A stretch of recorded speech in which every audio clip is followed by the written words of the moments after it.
Hi friends, welcome to pyramid spoken English. ఈరోజు మరికొన్ని విషయాలు నేర్చుకుందాం.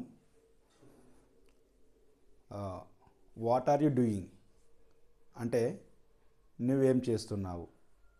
ఈ క్వశ్చన్కి మనం రకరకాలుగా ఆన్సర్ చెప్పవచ్చు, ఎన్నో విధాలుగా ఆన్సర్ చెప్పవచ్చు. Like I am reading A book అంటే నేను బుక్ చదువుతున్నాను.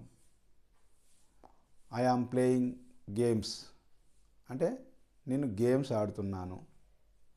ఇంకా ఐ యామ్ కటింగ్ వెజిటేబుల్స్ నేను వెజిటేబుల్స్ కట్ చేస్తున్నాను. ఐ యామ్ ప్రిపేరింగ్ రైస్ అంటే నేను అన్నం వండుతున్నాను.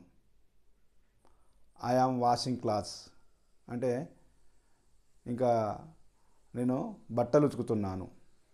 ఈ విధంగా మనం ఎన్నో రకాలమైన సెంటెన్స్ తయారు చేయొచ్చు. ఫ్రెండ్స్, మీరు కూడా ఒక సెంటెన్స్ తయారు చేసి కామెంట్లో పెట్టండి. Thank you.